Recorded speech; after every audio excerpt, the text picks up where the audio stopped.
Imagine waking up to a life where your deepest desires effortlessly transform into reality. This isn't just a dream. It's the promise of the law of attraction. Yet, hidden within our daily routines are habits that stealthily sabotage this promise, turning potential wonders into mere wishful thoughts. Join me on this journey as we unveil these elusive habits, starting with one that might be subtly undermining your journey towards manifesting your dreams. The law of attraction, a universal principle as real and reliable as gravity, holds the potential to draw into our lives whatever we focus on. However, it's not just about positive thinking or visualizing success. Unbeknownst to many, certain ingrained habits can create an invisible barrier, repelling the very things we desire. Habit 1. The trap of constant negativity. Like a silent predator, it creeps into our minds, often unnoticed, and begins to color our worldview. Consider the story of two monks from an ancient parable. One monk always saw the worst in situations, constantly complaining about the weather, the food, and his duties. The other monk chose to find a silver lining in every cloud, viewing challenges as opportunities for growth. Over time, the first monk's life became a self-fulfilling prophecy of misery and discontent, while the second monk found peace and happiness, regardless of external circumstances. Negativity, especially when it becomes a habitual way of thinking, acts like a barrier, blocking the positive energies that we wish to attract. It's like trying to plant a beautiful garden in toxic soil. Nothing beneficial can grow. Each negative thought sends a signal to the universe, repelling the very things we desire, whether it's about our job, relationships, or personal abilities. Consistent negative thinking ensures that the positive aspects of life remain at bay. Continuing from this insightful beginning, it is crucial to delve into the philosophy of Arthur Schopenhauer, a 19th-century German philosopher whose ideas remarkably resonate with the concept of the law of attraction, albeit in a more nuanced and complex way. Schopenhauer, known for his pessimistic view of life, believed that our world is driven by a relentless and aimless will, a blind force underlying all existence. This may seem contrary to the optimistic lens of the law of attraction, but there's a profound connection. Schopenhauer argued that our desires and wants are endless, leading to a cycle of suffering and dissatisfaction. This is closely linked to the first habit mentioned earlier, the trap of constant negativity. Where the law of attraction suggests that focusing on positive thoughts can bring positive outcomes, Schopenhauer's philosophy can be interpreted as a caution against the endless pursuit of desires. He suggested that true peace and contentment come not from obtaining what we desire, but from minimizing our desires. In other words, by reducing the power that our wants and cravings have over us, we can achieve a state of tranquility. This dovetails with the concept of the law of attraction in an unexpected way. If we are constantly negative, focusing on what we lack or cannot achieve, we are, in essence, trapped in a cycle of desire and dissatisfaction, much like Schopenhauer's depiction of human struggle. Our mental energy is consumed by the things we don't have, the complaints about our current situation, and the fear of not achieving what we think we need. To break free from this cycle, Schopenhauer proposed embracing a form of resignation, a willing acceptance of the world as it is, without being overly attached to any outcome. This does not mean giving up on goals or aspirations. Instead, it is about approaching life with a calmness and detachment, recognizing that the outer world cannot be the ultimate source of our happiness. This aligns with the deeper aspect of the law of attraction. It's not just about attracting what you want, but also about being in a state of mind where you are at peace with what you have and what you are yet to have. It's about finding contentment in the present moment and not being swayed by the constant swing of desires and aversions. In practical terms, applying Schopenhauer's philosophy to the law of attraction would mean cultivating a mindset where we are aware of our negative thoughts and desires, but not controlled by them. It involves recognizing that while we can aim for positive outcomes, our happiness and peace should not be solely dependent on achieving specific goals. Furthermore, Schopenhauer's emphasis on compassion and empathy as ways to mitigate suffering also complements the law of attraction. By focusing on positive interactions, understanding, and kindness towards others, we not only improve our own mental state, but also create a more positive environment around us. This, in turn, can help attract more positive experiences and relationships into our lives. As we journey further into uncovering the habits that hinder the law of attraction in our lives, we encounter a particularly pervasive one. Habit 2, living in the past. This habit can be as stealthy as shadows at dusk, often disguising itself as nostalgia or regret. Yet it holds a power that can significantly disrupt our ability to attract positivity and abundance in the present moment. The Bible offers profound wisdom on this topic, encapsulated in the words of Apostle Paul in Philippians 3 verse 13. Forgetting what is behind and straining toward what is ahead. This powerful message underlines the importance of releasing the past to embrace the possibilities of the now.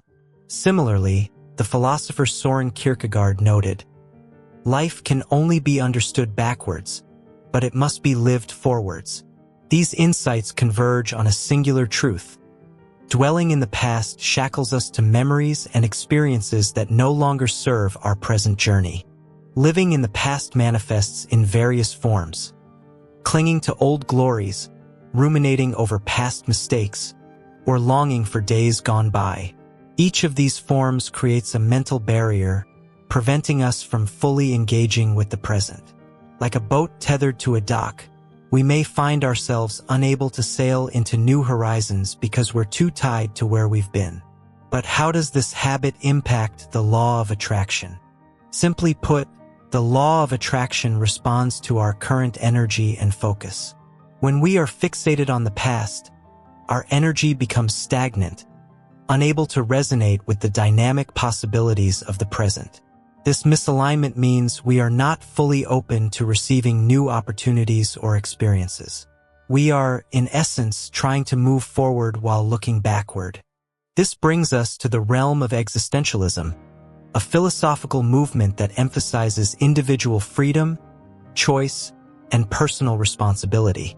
Existentialism encourages us to confront the realities of our existence, including the uncomfortable aspects, and to take ownership of our lives. It's a call to live authentically and purposefully in the present, acknowledging our capacity to shape our future. At the heart of existentialism is the idea that life is fundamentally without predetermined meaning. This might sound daunting, but it actually empowers us. It means that we are free to assign our own meaning to our lives. Unlike the habit of living in the past, which confines us to a narrative already written, existentialism invites us to become the authors of our own stories. Jean-Paul Sartre, a key figure in this philosophical movement, famously said, "Existence precedes essence." This implies that we first exist and then, through our actions and choices, define who we are.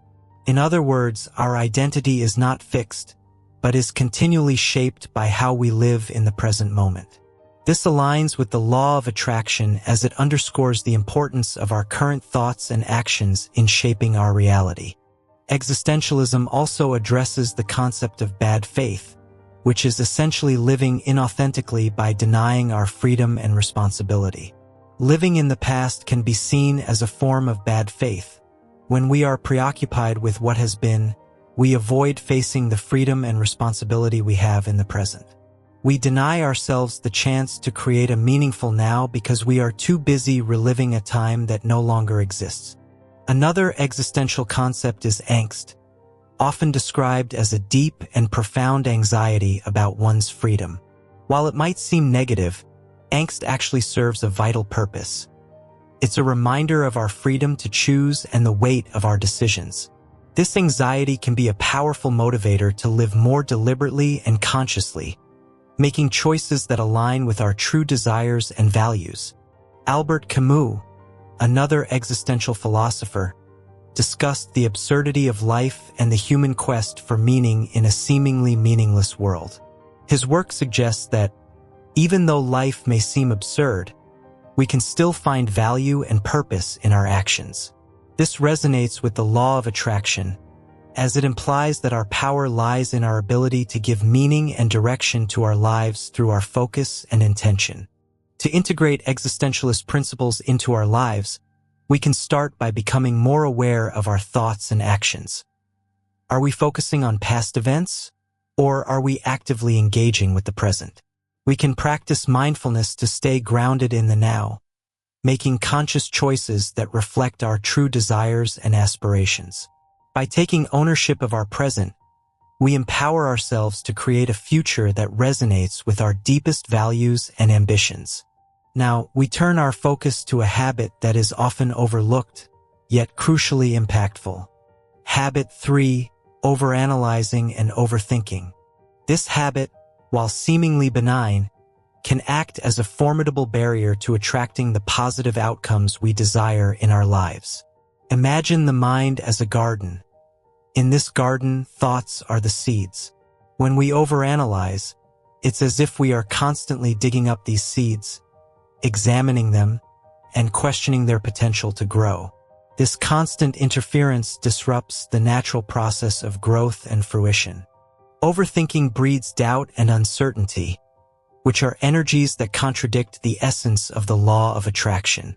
The philosopher Lao Tzu once said, "Stop thinking and end your problems." This profound statement highlights the power of simplicity and trust in the flow of life. Overthinking often arises from a desire to control outcomes or from fear of the unknown.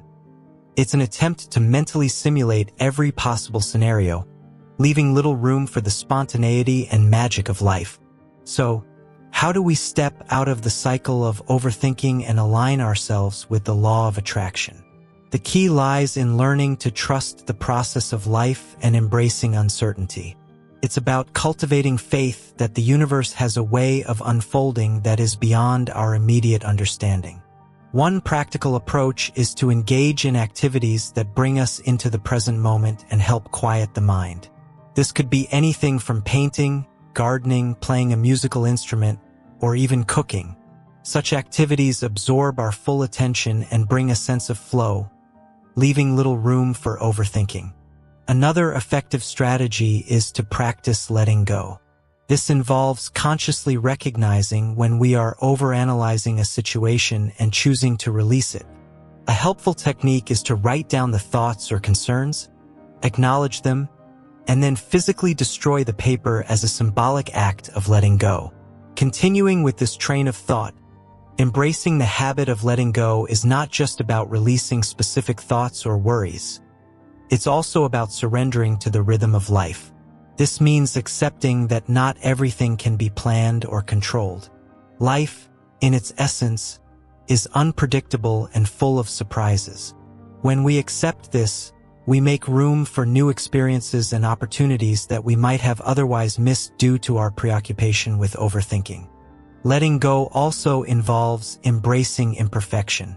We often overanalyze because we strive for perfection in ourselves, others, and situations. But the truth is, perfection is an unattainable ideal. When we let go of this pursuit, we open ourselves up to a more authentic and fulfilling life experience.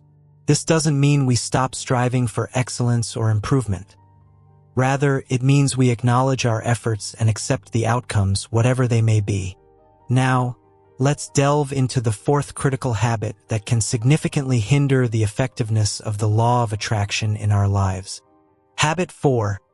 Constant comparison. This often overlooked behavior can subtly erode our sense of self-worth and contentment, creating a barrier to attracting positivity and abundance. The habit of comparison is like walking through a hall of mirrors, each reflection showing us a distorted version of ourselves, measured against others. In the era of social media and constant online connectivity, it's all too easy to fall into the trap of comparing our journey to that of others. This can manifest in various ways, from comparing physical appearances to career achievements, financial status, or even personal relationships. Theodore Roosevelt famously said, "Comparison is the thief of joy." These words ring true, especially when considering the law of attraction. When we compare ourselves to others, we shift our focus from our own unique path and potential to a skewed perception of what we lack. This shift in focus sends a message of insufficiency and envy to the universe, which is contrary to the energy required to manifest our desires.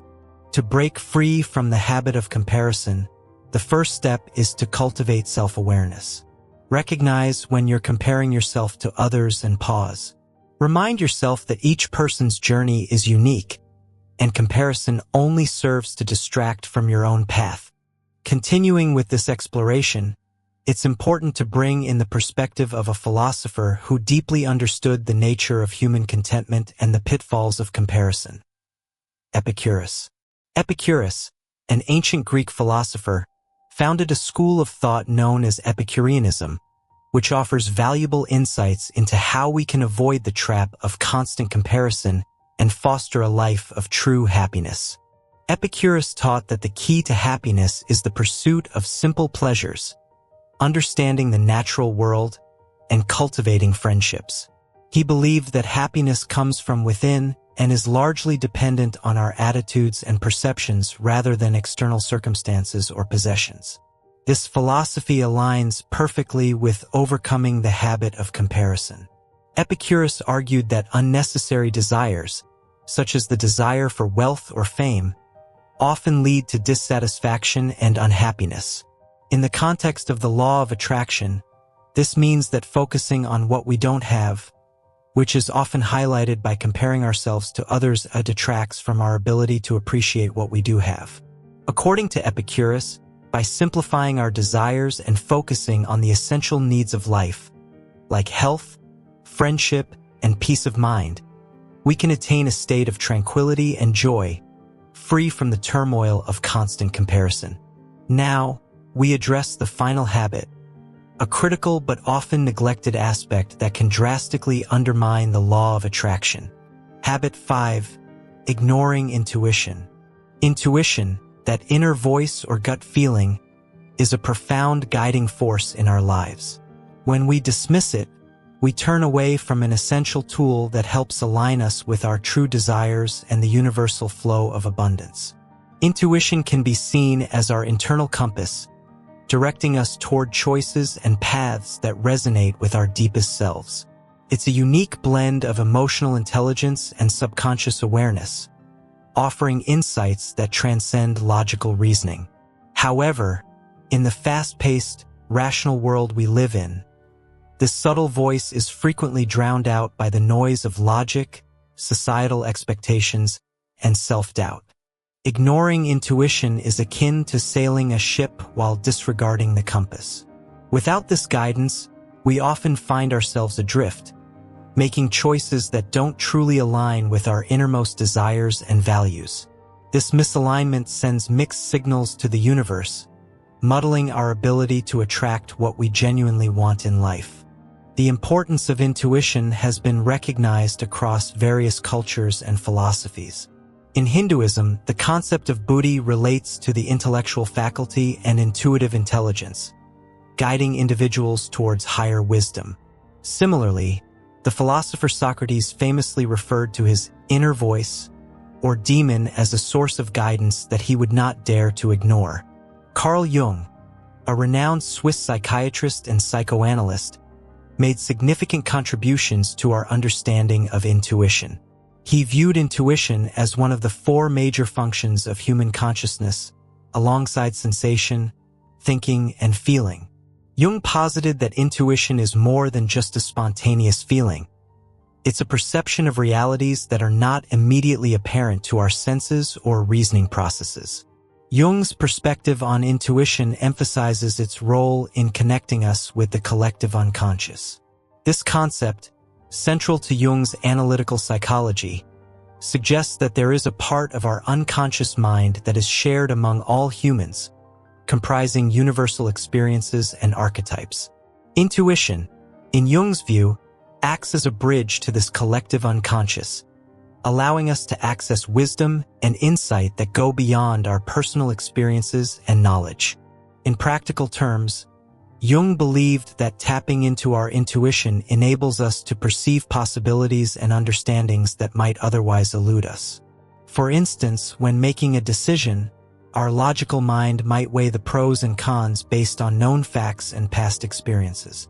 In contrast, our intuition might guide us towards a choice that feels inherently right, even if it's not the most logical or conventional option.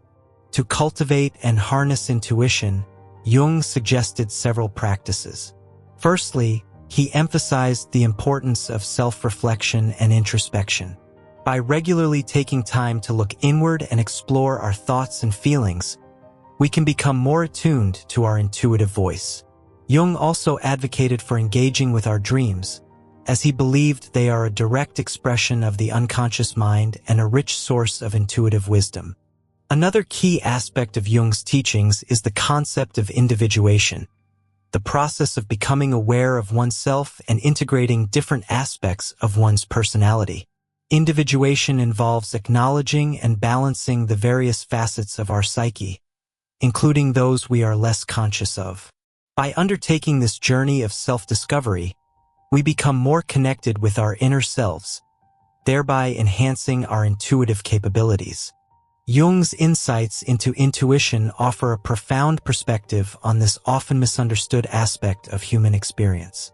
His work suggests that intuition is not just a random, unexplainable feeling, but a deep and meaningful part of our psyche that connects us to a wider, collective human experience.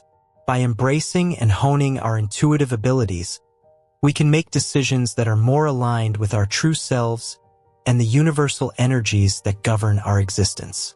As we conclude this journey, reflect on how you've been responding to the law of attraction. Are you giving it the attention and trust it deserves? I hope you enjoyed this video and found it helpful. If you did, please leave a like and subscribe to the channel. Thanks for watching.